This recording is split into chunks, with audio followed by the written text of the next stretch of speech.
Welcome, everybody.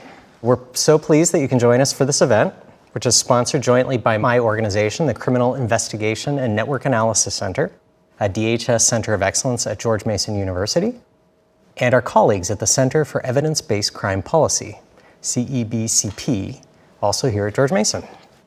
Our speaker today is Mr. Mike Newman of the Queensland Police Service of Australia.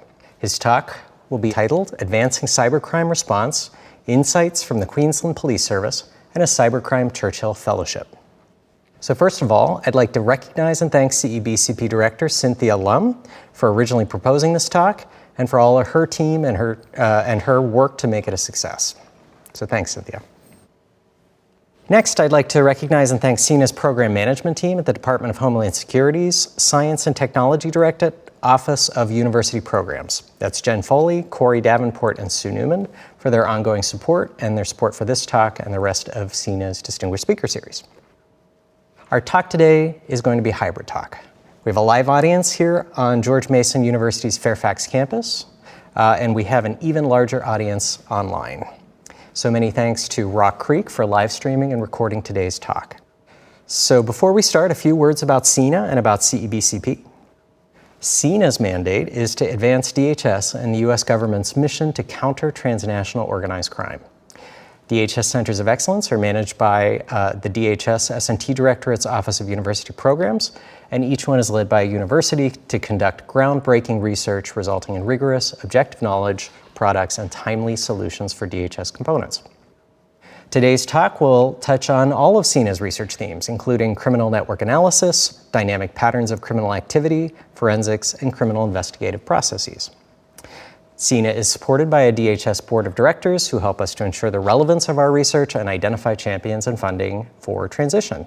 So if you are excited by what you hear today and think CINA research can help your component's mission, visit our website at CINA, that's with a C, CINA.gmu.edu to join our mailing list. We're happy to set up capability briefs with DHS and other government stakeholders to identify champions for eventual knowledge and technology transition. Now, a few words about CEBCP. The Center for Evidence-Based Crime Policy is housed within the Department of Criminology, Law, and Society at George Mason University. It seeks to make scientific research a key component in decisions about crime and justice policies. Therefore, a natural partner for CINA here on the George Mason campus. CEBCP was established in 2008. It carries out their mission by advancing rigorous studies in criminal justice and criminology through research practice collaborations and proactively serves as an informational and translational link to practitioners and the policy community. It has an official magazine called Translational Criminology, and it is the current home of the American Society of Criminology's flagship policy journal, Criminology and Public Policy. Now, it is my pleasure to welcome our distinguished speaker today. Mr. Mike Newman has over 30 years of policing experience and is committed to improving community safety outcomes in an evidence-based manner. He is currently an Intelligence Operations Manager, Crime Intelligence Services, State Intelligence Group, and remains passionate about identifying policies, procedures, and the best intelligence investigative practices used by police agencies worldwide to deal with cybercrime.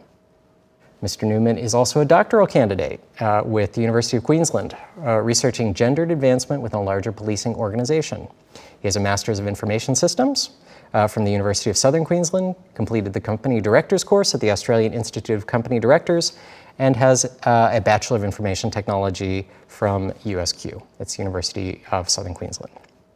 Mr. Newman's Churchill Fellow Project will utilize both qualitative and quantitative research methods to explore the role international organizations, industry, and academia play in supporting a policing response to cybercrime. So, please join me in welcoming Mr. Newman with his talk, Advancing Cybercrime Response, Insights from the Queensland Police Service, and a Cybercrime Churchill Fellowship. Thank you very much, Brooke. Really appreciate it. So yes, from that introduction, as you can see, I'm part nerd, part cop, part evidence-based policing addict. So there's a range of different things that I'm obviously interested in and involved in. But to give you a little bit of background, today I want to talk to you in and around a previous role that I've held as the operations manager for the Queensland Police Cybercrime Squad. I do still obviously have some very firm interest in cybercrime, in that my Cybercrime intelligence still falls under my purview, but this whole project actually started whilst I was the manager of the Cybercrime squad. So I just want to go through some detail in how the Queensland Police Service deals with that. The Queensland Police Service is a state-level agency. We've got the Australian Federal Police as well. We've got exactly 9 law enforcement agencies in Australia, which I do believe probably a little bit easier than 17 to 18,000. But we still have our issues, trust me, don't worry. So we have cybercrime, obviously, the way it works in Australia is that all the victims of cybercrime are allocated out to the different states, and we then allocate the investigations out regionally.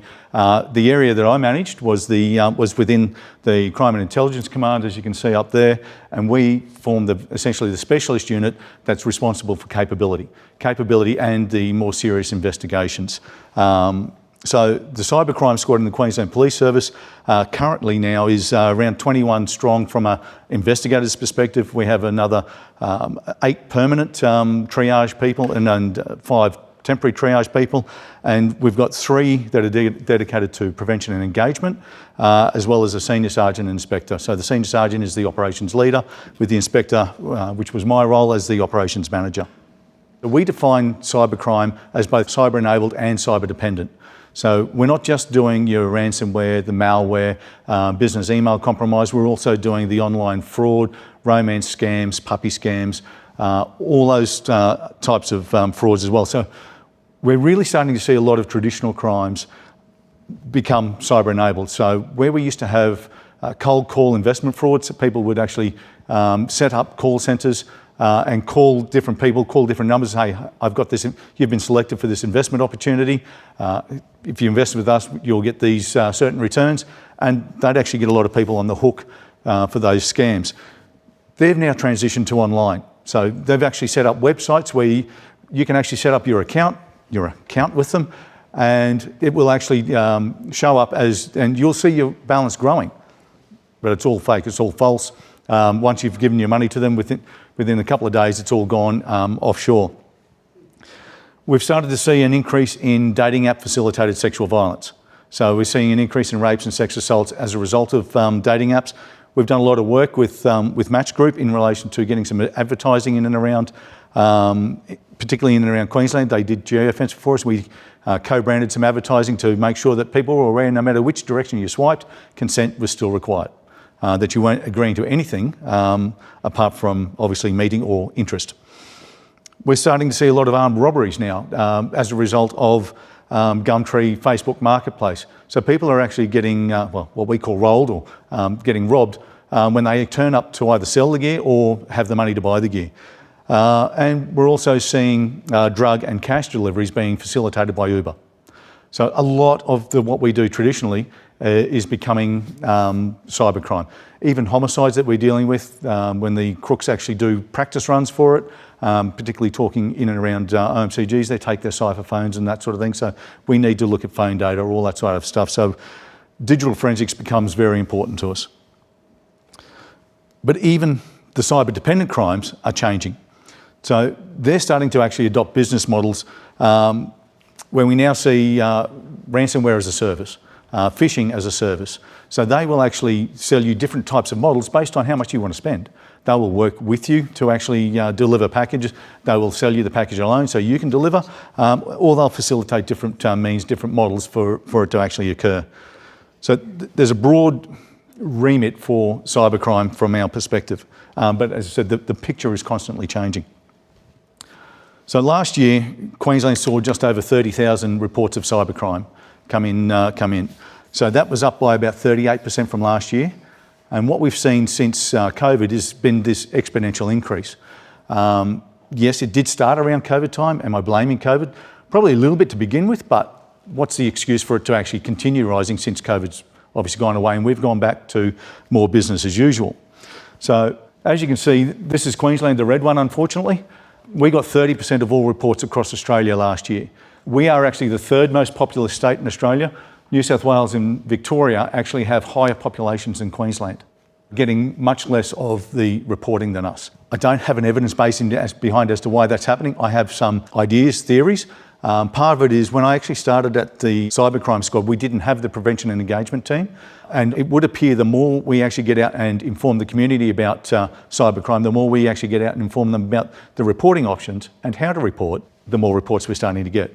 The AIC, the Australian Institute of Criminology, have actually done some research in and around the level of under-reporting as well. So when you look at the online fraud component, the reports that we get in, you can pretty much multiply them by 4. The identity theft multiplied by 7, ransomware, malware multiplied by 12. So there is significant under-reporting within the community. So they've done a great job of actually being able to quantify that through a couple of Australia-wide cybercrime surveys they've done. This is the breakdown of the crime type. So as you can see from that perspective, online fraud, so you've noticed you've got investment fraud coming in about 4th, romance fraud's down here. But these are all the different ways we break it up in relation to the online cybercrime. So our malware is right down from our reporting perspective. Multiply that by 12, things start to look a little bit different. And I would suggest that there's a number of reasons as to why it's underreported. A lot of businesses obviously don't want to report they've been impacted because that's going to affect their business model, going to affect their brand reputation. So we're not about to go and shout out from the rooftops, oh, this person's been breached. That's not the way we operate. Interesting part is that's by volume of reports. That's the value. So investment fraud pops up to number 1, is actually responsible for a bit over 45% of the value of all reports. So we see some significant hits. We see multi-million-dollar hits in one instance. And the reason why I pointed out romance and business email compromises, they actually, when it comes into the value, they become some of our most important crime types. It's particularly insidious because these are long-term effects. These are long-term games that they're playing. Everybody's vulnerable. Nobody who is a victim of cybercrime is stupid. Please, we've got to get away from that mindset. They're not greedy, they're not dumb, they're not lonely. We've all got vulnerabilities. The scammers, the online criminals, they will pivot to whatever our vulnerability is.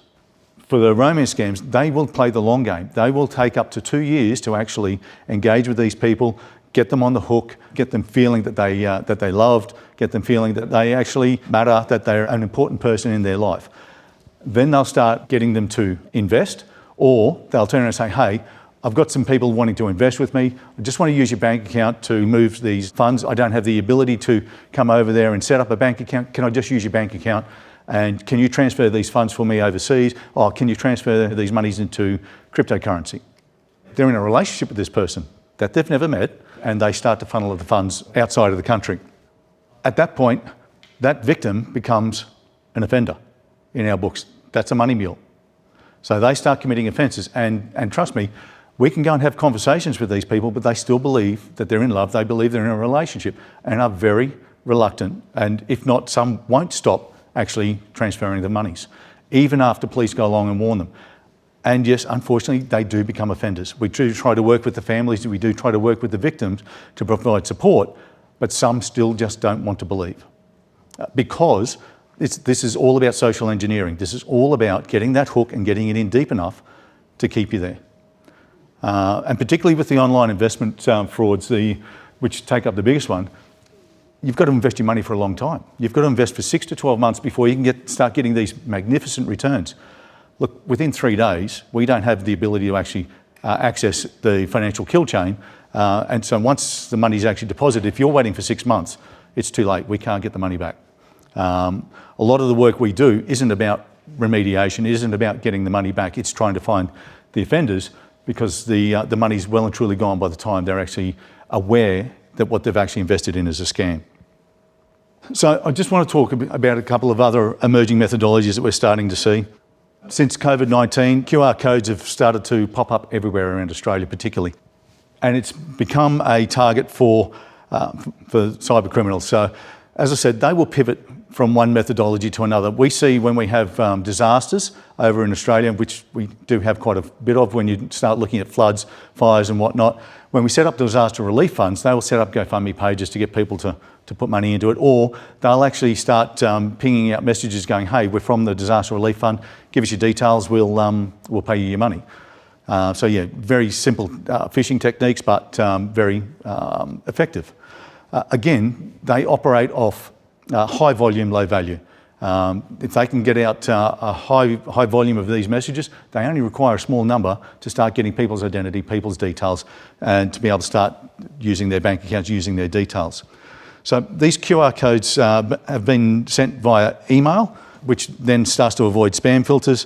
2023, Microsoft's actually published some articles in and around these QR codes being utilised for financial crimes. They've termed it as quishing. So the cyber criminal poses as a legitimate business, asks for credit card details to pay for goods, and says, here, use the QR code to do it. It gets around a couple of the other safeguards we normally try and promote in and around. Hover over the URL, see where it's taking you. Look at the language. Look at where the email's coming from. They can still look at where the email's coming from, but they can't really hover over the URL with a QR code. For me, I'm not quite sure why you would actually get on a computer, read an email, then pull another device out, use your code, and then go and do the purchases. But there again, it does happen. We've actually seen it locally where somebody's actually received a rates notice, so essentially land tax payment that's required to be paid to the government. Somebody's been sent an email saying, "Oh, you've got this tax you need to pay. Here's your QR code. You can just pay doing that." So, yep, uses the phone and acquired all the victim's credit card details, cleared out the bank account, and yeah, away they went. So they just get transferred through to a random page. The more concerning aspect is artificial intelligence and deepfakes. Not just deepfakes images, but deepfake voices as well. So we're starting to see the likes of virtual kidnappings. And particularly young people, you go and put stuff on TikTok, they've got your voice. They can then replicate your voice. That could then quite easily make you a target. If you've actually got open public profiles everywhere, they will then be able to find out who your friends are. They will actually do what we do from an intelligence perspective, open source intelligence, very handy for law enforcement, very handy for criminals. They will go and do the research. They will find out who your family and friends are. They will be able to find out phone numbers, contacts. Your parents may actually get a phone call, or a friend may actually get a phone call from you saying that you've been kidnapped.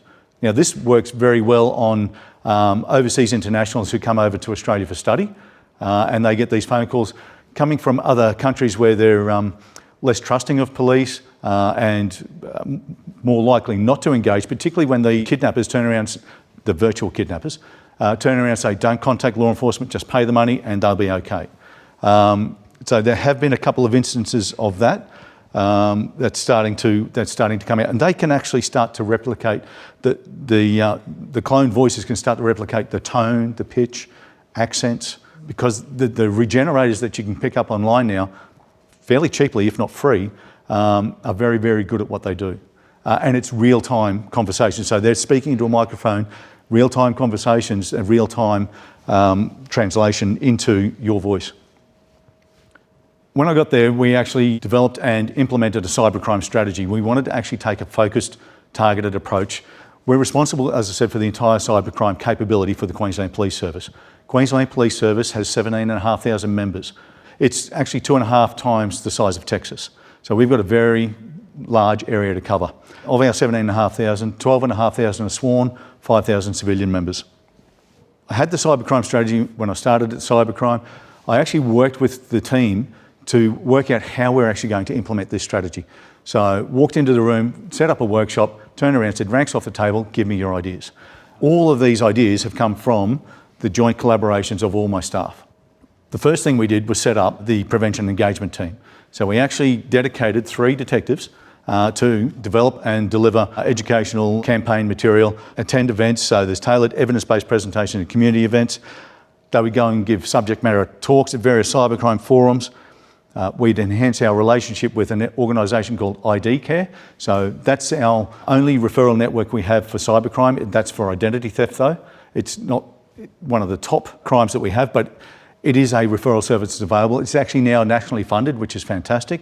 So all the ID theft victims go to ID Care now. And we also did further engagement with industry stakeholders. So areas like Meta, TikTok, Uber and Match Group. We start talking and engaging with them as to how they can help us and how we can actually help their brand value by being seen as more secure if they're working with law enforcement. So we're not actually trying to impinge or gain extra data we don't actually have any legal access to. We will follow up with legal processes if we need it for investigations, but we're looking to actually share intelligence, share information. And that can be de-identified, but we're looking for the trends. We're looking for what they're seeing that's impacting them and what we're seeing that could impact them as well. Developing our insights. Working with the State Intelligence Group, which is where I am now, government agencies, academia, areas such as the Australian Institute of Criminology, University of Queensland and the CBCP to actually better understand the threat environment. We want to actually know what's going on, not just from a local perspective, but from a national and an international perspective. Because trust me, what's happened here in the US and the UK will come to Australia very, very quickly. The crime types actually travel a lot quicker than the traditional crime types used to. So what the trends we used to see in the US and UK would generally come over to Australia probably a year or two later. We're now talking months, if not weeks. So it does pay, which is why we try and keep ahead and develop our insights and develop our understanding of what's actually happening. We also have, we're a member of a national law enforcement cyber-specific groups where the heads, so we've got a number of different working groups that actually come together to talk about specific crime types. Business email compromise was one which was more significantly affecting us at the time.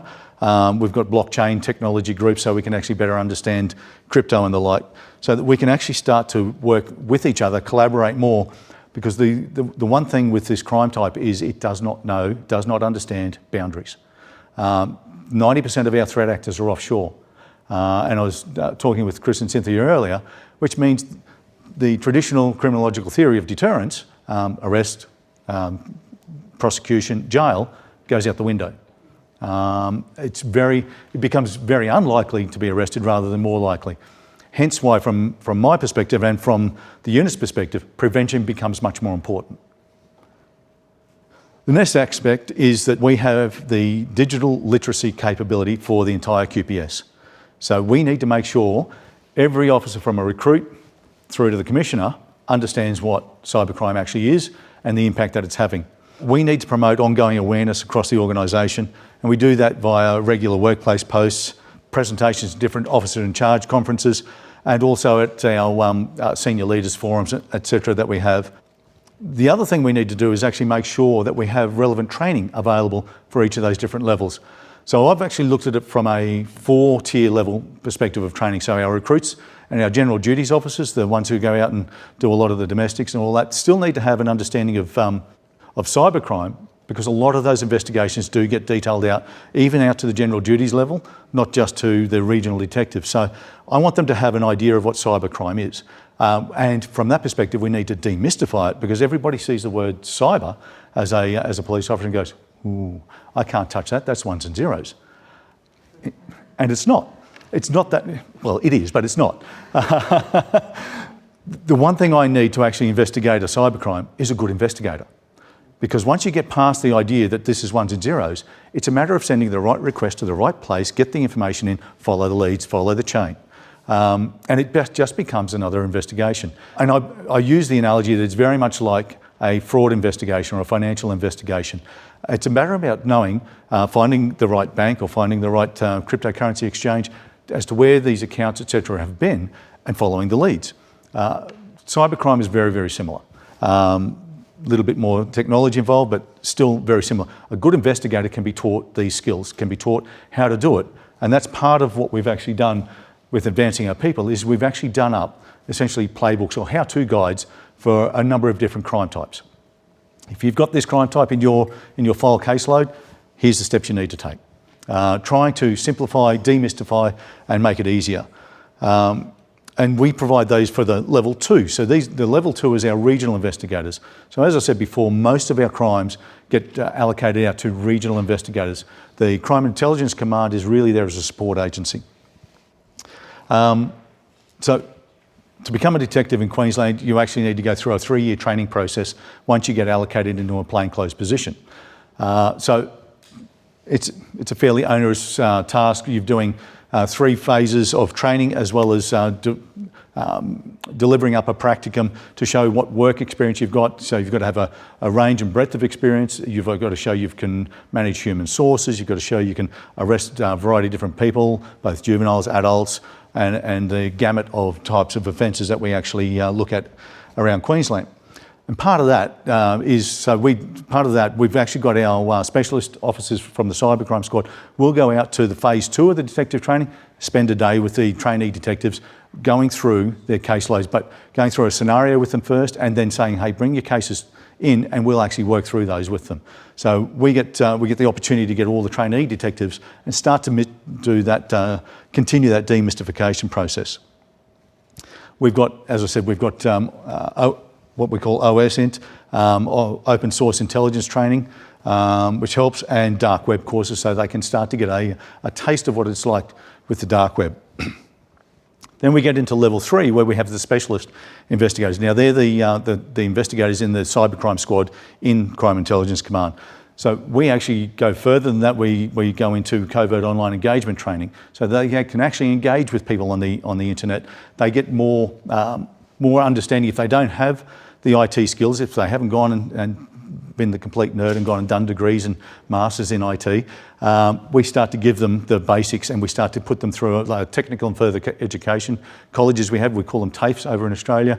We start to put them through TAFE colleges, and they start to get IT basics so that they can actually talk the language, they understand the jargon, so that they don't stand out as law enforcement on the dark web straight up, and their covers don't get blown. So we deliver those types of courses for the specialists as well. Then we have one of the most important layers, Tier 4, and that's my job essentially, and that is essentially explaining the breadth and the depth of this problem to senior managers, because traditional crime is still seen as more important. And as I said to you earlier, traditional crime is now all becoming cyber enabled. So if we see, and I'll talk a little bit about it shortly, but if we see places like Singapore, cybercrime is the predominant crime in Singapore. So it has taken over from their physical crime. In the last year, I think this year they're up a little bit, but last year their physical crime rate actually dropped a bit. But cybercrime was actually above their physical crime. Then we want to enhance our capability. So we want to look at how we actually do business. So we want to improve the legislation that we're working with, seize cryptocurrency and the likes, and just the different ways we actually go about operating. The Australian government actually offered a National Cybercrime Capability Fund, and we were actually able to secure some of that funding to have a software development team in-house in Queensland to build packages for the Australian law enforcement agencies that would actually assist with investigations and intelligence collections.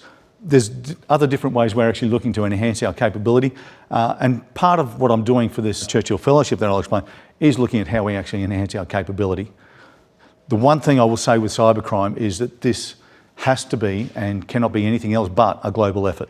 And we need to get this to the stage that we do with intelligence and information sharing from a counter-terrorism perspective and a child sex abuse material perspective. We do very well in those two crime types, sharing information and sharing intelligence. We need to get to the same level with cybercrime, because cybercrime is just that much more prevalent. And when you start looking at different types of offences, such as your romance scams, such as sextortion, naked images are being shared with people, we do see people actually losing their lives because of cybercrime. From our perspective, what we're actually looking to do to expand our relationships is to expand our relationships with other government departments, like working with the Education Department to start upskilling young kids in and around preventative measures, safety behaviour measures and the like, and getting them to talk to their parents. So one of the things we actually developed from that perspective was a colouring book. So when we went to what we call the Royal Exhibition Show, or the ECA in Brisbane, it's the big show for the year, rides everywhere. Country comes to the city, so we've got cattle, we've got dogs, we've got cats, we've got everything coming in. And it's great. So, but we set up a booth there and we actually developed up a colouring book for kids. But in it, it had all the cybercrime terms. It talked about, here, find these words, talked about two-factor authentication, all that sort of stuff. But as a pitch for some of it was ask your parents about this. So we wanted them to talk to their parents to get that information, for the kids to get that information from their parents, but also to help to educate their parents and to actually find, to go looking for where some of these terms could be defined, etc. The good part about that was the education department picked up on it and said, oh, can we grab that? And they turned it into individual PDF sheets to actually give out to schools and whatnot. So from that perspective, that actually worked really well.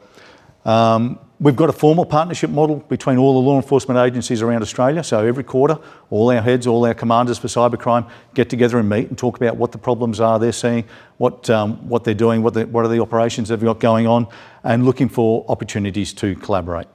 That National Cybercrime Fund that I talked about earlier, it was an opportunity to actually do a national purchase for crypto tracing licenses and the like. So we're actually looking at ways we can actually improve how we do business and essentially get the best bang for buck for our public dollar.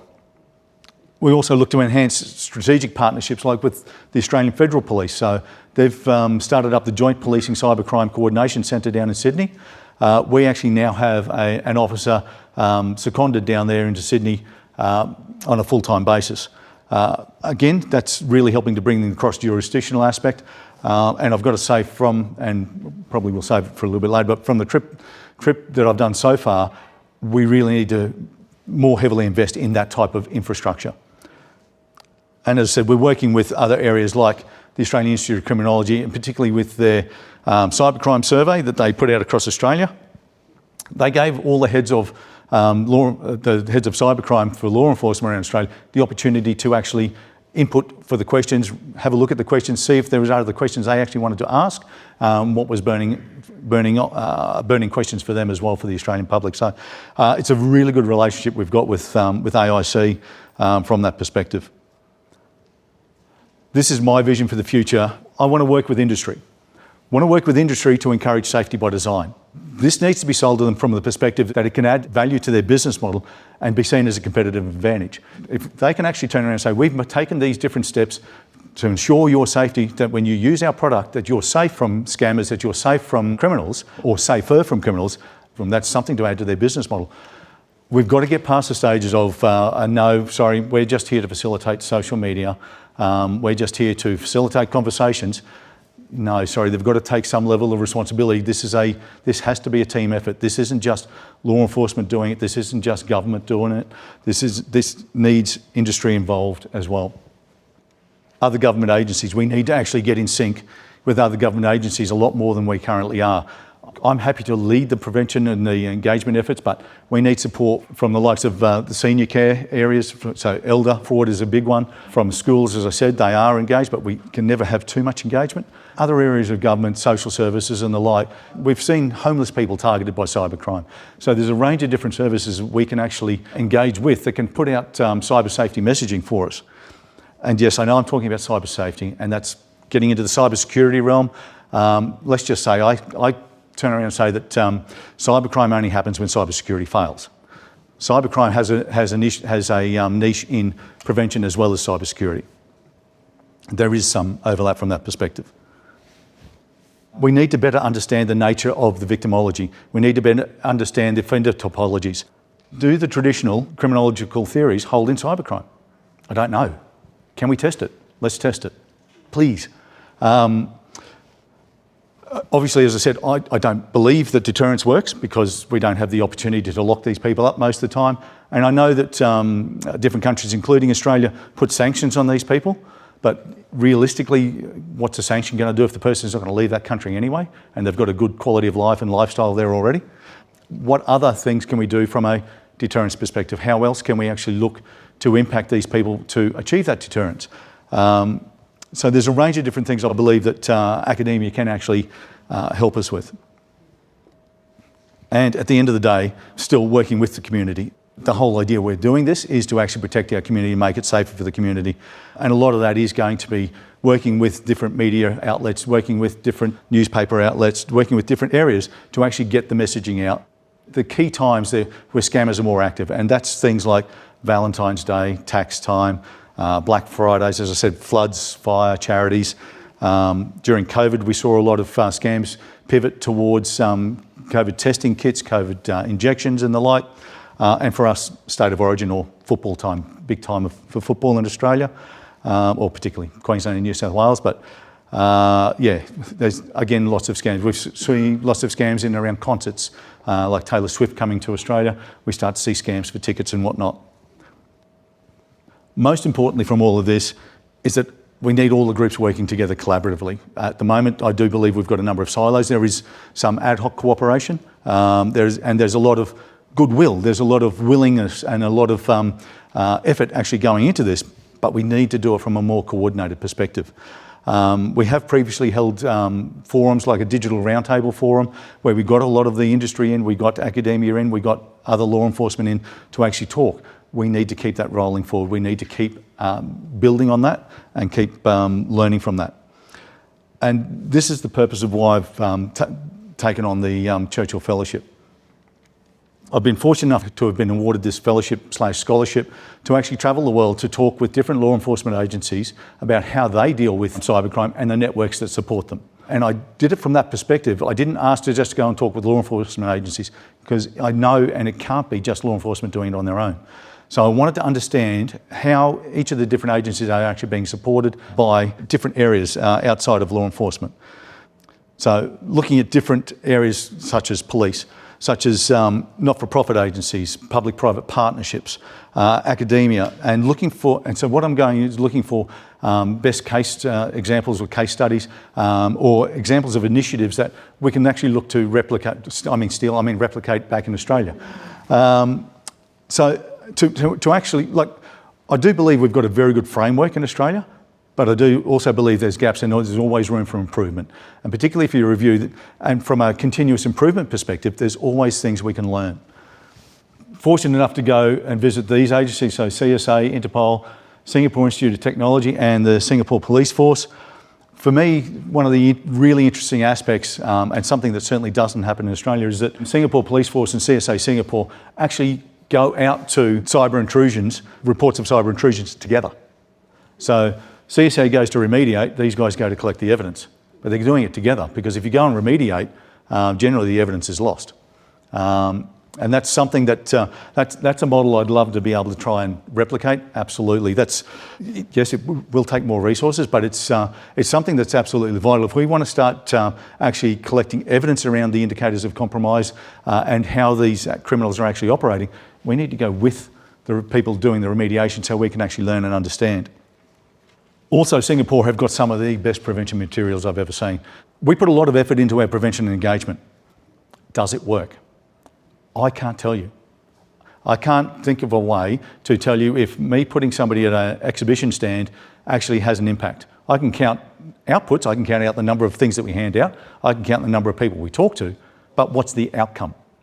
So at the moment I can't tell you, but from an education, from a media campaign perspective, Singapore do it very well. So they do a baseline survey out to their population in and around cybercrime, their knowledge of cybercrime prior to an education campaign. Then they actually do one during the campaign. Have you seen this ad? What do you understand? Have you been a victim? All this sort of stuff. And then they do one post the campaign. So they've actually got an evidence-based method of looking at what the impact is, what the outcomes are for their cybercrime education programs. Hong Kong Police Force, they've seen the same as Australia, they've seen the same as Singapore, they've had that exponential increase in cybercrime as well. But from their perspective, they've also had an exponential increase in cybercrime staff. So they've gone from probably 50 odd cybercrime staff in around 2019 to like 450. So, and again, I believe that investment in resources is absolutely warranted. They've got a very strong emphasis on public education and prevention, and they've also set up an anti-deception coordination centre as well. And that centre, very similar to our Joint Policing Cybercrime Coordination Centre, works with the banks, works with the banking industry to actually access their financial kill chain more quickly. So they get a report in, they send the information off to the banks put a freeze on until the relevant legal processes can catch up. So it's a really good way of stopping the finances getting offshore to begin with and giving us time to actually catch up with the legal processes. So I met also with the National Police Agency in Japan and their JC3, the Joint Cybercrime Coordination Centre. Of note from my perspective for Japan, it was fascinating. They have over 7,000 volunteers in policing just doing cybercrime. Just doing cybercrime. Civilians. So they're delivering cybercrime prevention education. They're actually operating a fish hunting exercise. So they go hunting fishing sites and relay all that information back to, and they're using mostly university and high school students. They make a competition of things, which generates public interest. So they've recently had a fish hunting competition. So they had 46 volunteer groups with 359 participants going looking for fishing sites. That is an absolute force multiplier. So next was San Francisco. So meeting with the US Secret Service. I've got to find out, and yes, I will profess my naivety here. I found out they do more than protective services, and that their original mission was obviously protecting the financial systems for the US, and that the other one was a add-on service later. So from that perspective, it was really interesting to actually hear and learn the ways that they actually set up to. They're set up to actually share their facilities with local law enforcement agencies, and that they actually, so the licenses and everything they have, they're actually able to share and set up so that other agencies get support. So it is an ad hoc measure. It's not so much a formalised, but they've got that facility, they've got that space to assist other agencies in their areas. The NC Northern California Cybercrime Computer Task Force, I didn't go and visit them just because they're at Napa. It did help.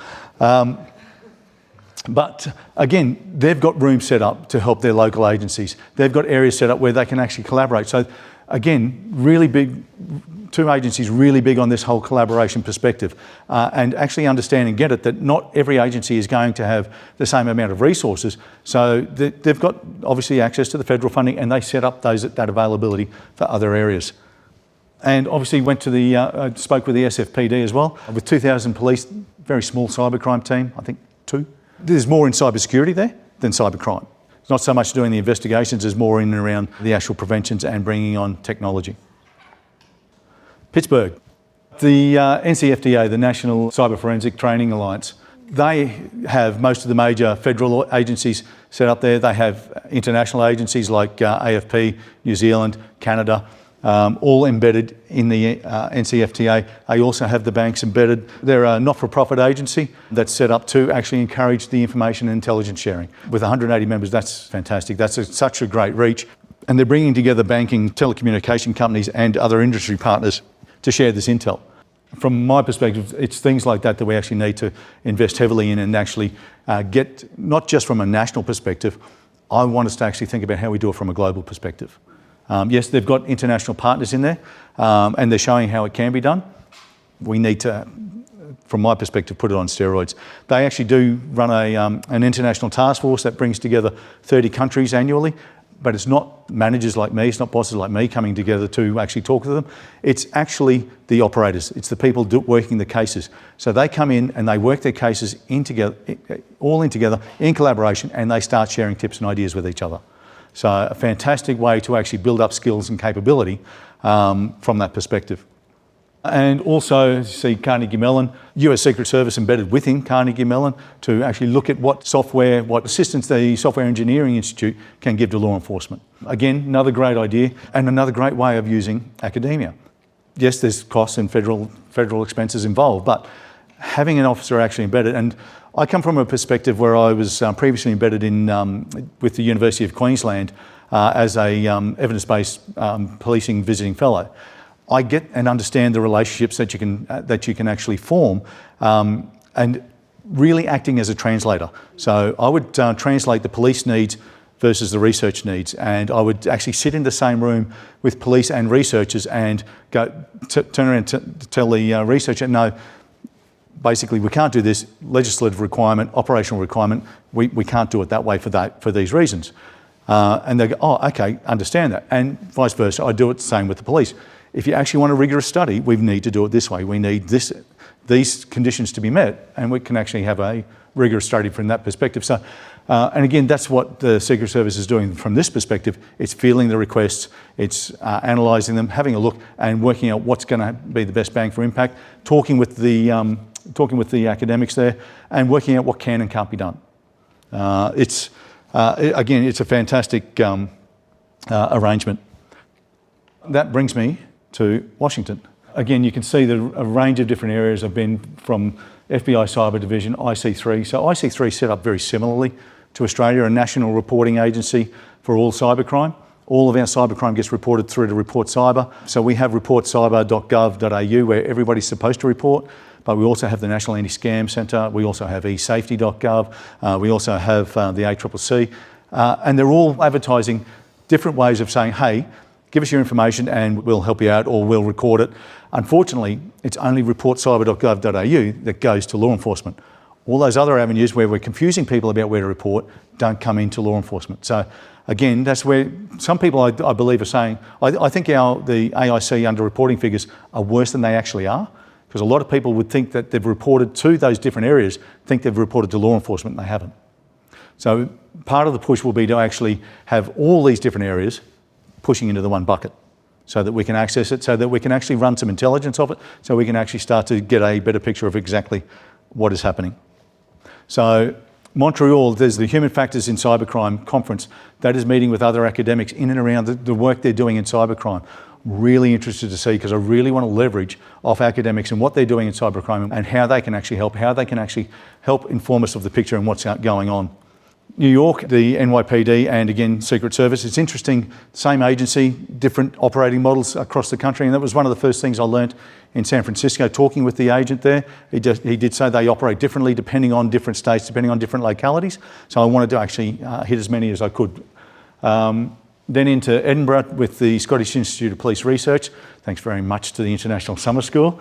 I got that connection, and talking with them from the perspective that, as I said, we've got a national reporting model, so does the UK. That's called action fraud. But Police Scotland actually got out of action fraud. Now they're looking to get back in. So I actually want to go and understand why. I think the national reporting model is actually a really good one, but there'll be some evidence there as to why they got out and why they want to get back in to actually justify the national model. London, obviously meeting with the National Crime Authority, the Met Police.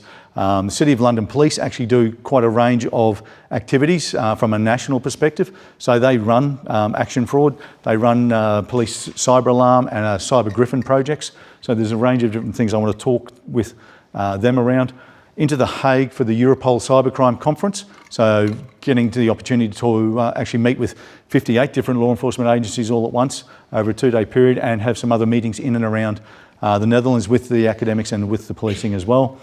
And probably one of the most interest for me is I wanted to get to a country where cyber criminals were actually in that country. They wouldn't let me go to Ukraine or Russia.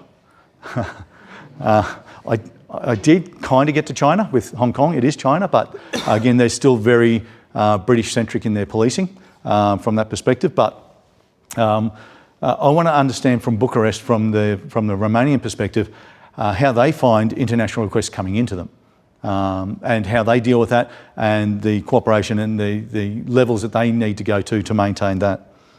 So from an Australian perspective, some of the things I've started to look at, yeah, as I said, I'm happy for law enforcement to lead the effort, but we need to do it as a joint effort. I don't want to be seen as having to tell people. I want to work with people, not drag them along for the journey. From seeing some of the things I've seen, I do think we need some other areas that need to be established, like an independently federally funded training agency. So the training and capability that I spoke to you about, we deliver to all of our officers.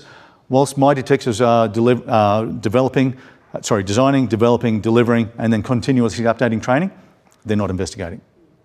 Now, if this is training that's centric to all of our Australian agencies, that's something we should be able to produce from a centrally independent agency that's not led by one state or the other, it's not led by one jurisdiction or the other, so we can, let's just say, stop that contest, stop that competition, stop that vying for we're the best, we do this the best, have another agency do it and deliver it. Again, independent, not-for-profit, industry, academia supported agency that develops software specifically for policing, or that we work in with different academia areas where we actually offer their students the opportunity, like a workplace program where they can actually do courses or projects that would satisfy a credit towards their degree, but also facilitates us getting done what we want done. Again, very cost-effective way for us to do it as well. It does involve some investment in time from a police officer, but not so much cost if we're looking at getting them to develop, if we've got the resource, facilities, computers, etc. set up already. Very similar to what happens from a Carnegie Mellon perspective. And again, probably looking from the competition perspective, setting up those different competitions. The AFP have done a great job of starting up boot camps. So it's another, the boot camps are something that's been replicated from the Netherlands. They do a really good job, and that's getting the young kids in early to actually do a capture the flag type scenario, and trying to actually convince them and probably get them on board for actually assisting law enforcement prior to actually going down a path of becoming an offender. And it's trying to find ways like that we can actually inject into the criminal life cycle for kids prior to them becoming offenders, that we can actually encourage and make it exciting for them to actually help us.